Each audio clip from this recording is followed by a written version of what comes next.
ગામડામાં લે મુંબઈ રહેવા આવ્યા છે ને આપણી સોસાયટીમાં જે પાણીપુરી વાળા આવે ને એની હારે જે આપણી માવું હિન્દી બોલે છે, હા એ જે હિન્દીને ધનુર થાય છે. ઓહો, અમુક અમુક બેનું જે હિન્દી બોલે તે આ હિન્દીને એમ થાય કે આપઘાત કરી જાઓ. એ ગાંધી બાપુને વલ્લભભાઈને ખીજાય છે કે તમે મને રાષ્ટ્રીય ભાષા હું કામ બનાવી. એવા એવા હિન્દી બોલે. એ પાણીપુરી વાળા હિન્દી બોલે ને તો હાવ નોખે. મોટી મોટી પૂરી લેના, તૂટેલી ફૂટેલી મત લેના, અને તૂટેલી પૂરી લેતા હતો રગેડા તારા બાપ કોણિયા આવતા હે. એ જે હિન્દીની પથારીઓ ફરે. ભલે ને પાણીપુરી ખાય આપણે કાંઈ વાંધો નહીં, પણ ખાવાનું હોય ખાવાનું મારા બાપ. અને એક બીજું મારે તમને આજ કહેવું છે, મારે કે એટલે કે હું પણ આ રોહડા ઊભા થઈ ગયા એટલે બીક લાગે.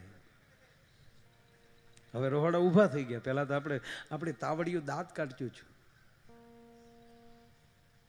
અડાયા સાણાનો સુલામાં ભઠ્ઠો થયો હોય ને એની માથે તાવડી પડી હોય અને આપણી માં રોટલા કરતી હોય તો એ તાવડી દાંત કાઢતી કેટલાય જોયેલી છે. વાહ મારા બાપ વાહ. એ તાવડીઓ દાંત કાઢતી હતી ને એનું ફળ છે. તાવડી દાંત કાઢતી ત્યારે એ માં હરખાતીથી રોટલા કરતી અને આપણે એમ કહેતી જોતો બટા કોઈક મહેમાન આવતું છે, આજ આપણી તાવડી દાંત કાઢે છે.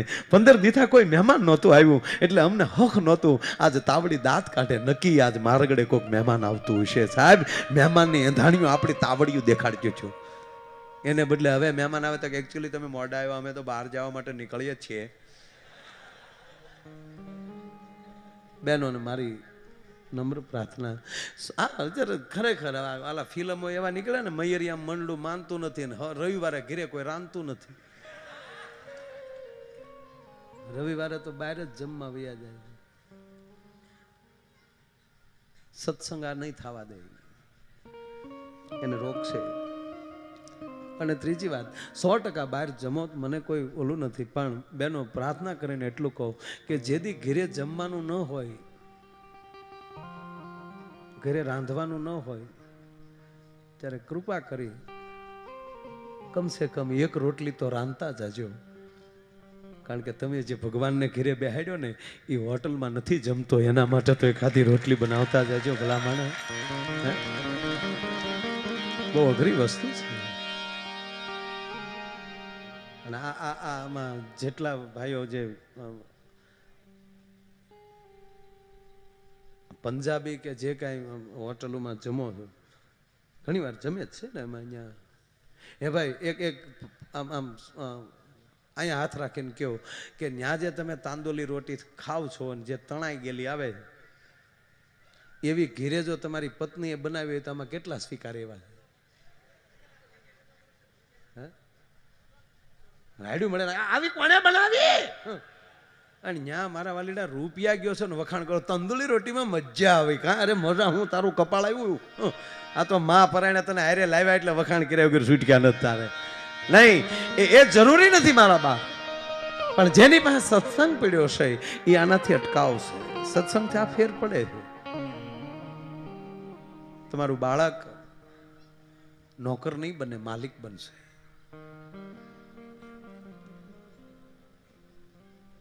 એમાં હું તો ડોસ્યું પાણીપુરી ખાવા જાય ને ત્યાં તો હૈદ થાય એમ. મોઢામાં દાંત ન હોય એને પાણીપુરી ન ખવાય. અહીંયા મોઢામાં પાણીપુરી પણ નાખે ને તો પિચકારી થાય એમ. કારણ કે આડે હો તો કાંઈ રહે નહીં.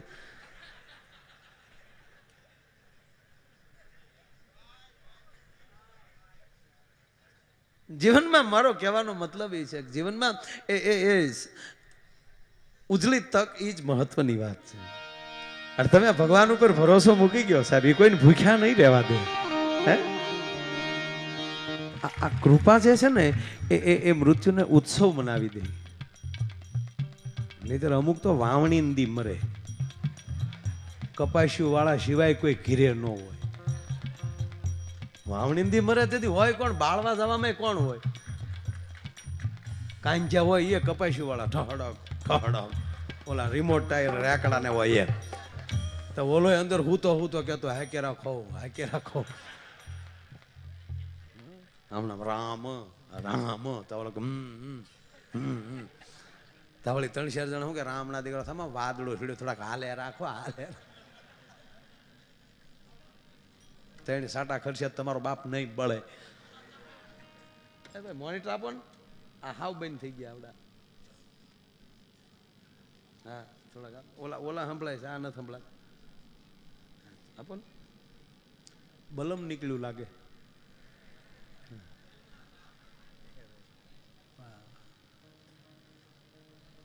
એટલે એવાય તો જો એ સોમાહામાં જે ગુજર્યો હોય ને એ તો ભારે થાય. એમાં ગામમાં સમસાન સાપરી ન હોય, એ સરપસ ઉલાળી ગયો હોય.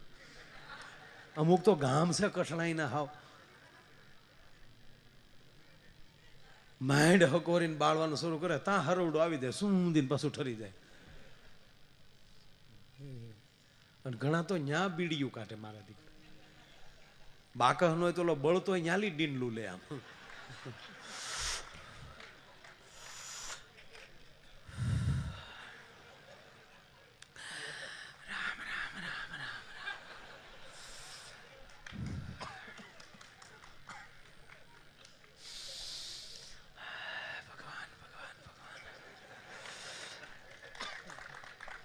ગાડા જોડા જોડા નિહાકા નાખે, ઘૂંટે ઘૂંટે નિહાકો નાખતો હોય.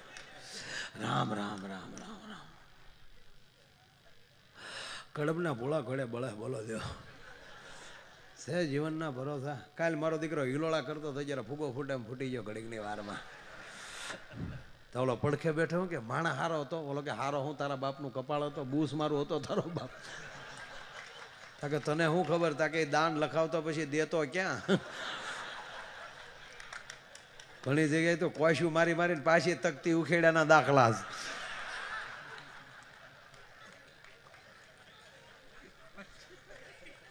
ત્યાં તો બીડી દોરે પોગી ગયો.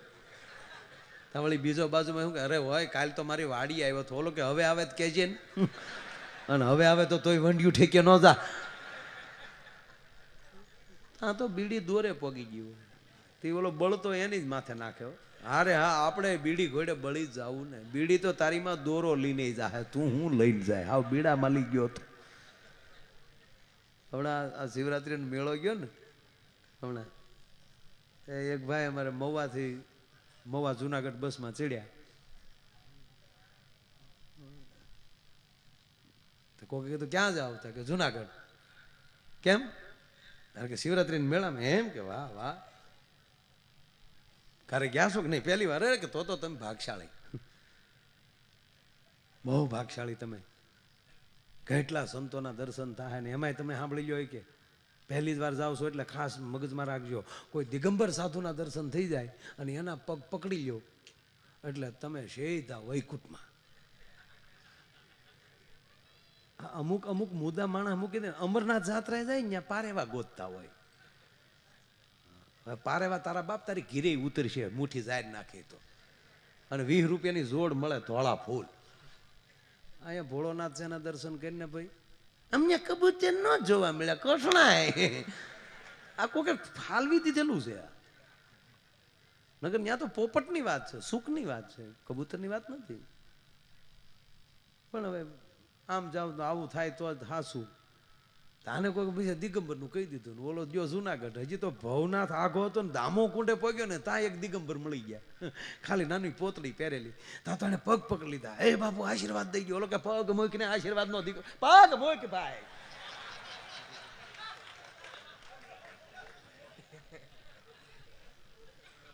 મૂક પગ. પગ મૂકીને ઓલો કે નહીં આશીર્વાદ, પગ મૂક કે નહીં બાપુ આશીર્વાદ. હવે બાપુ બાપુ કાંઈ નથી કે નહીં. મને એક ભાઈ કીધું તું દિગંબર સાધુ મળી જાય અને એના પગ પકડી લેજો. એ કે ભાઈ દિગંબર બિગંબર નથી, જાગધરનો સૌ. આ તો તારો બાપ દામો કુંડમાં નાતો હતો, કપડા કોક લઈ ગયું. હવે આમે ઘણા હલવાના અહીંયા, એ જોવું પડે પાછું આપણે કોને પગે લાગવું.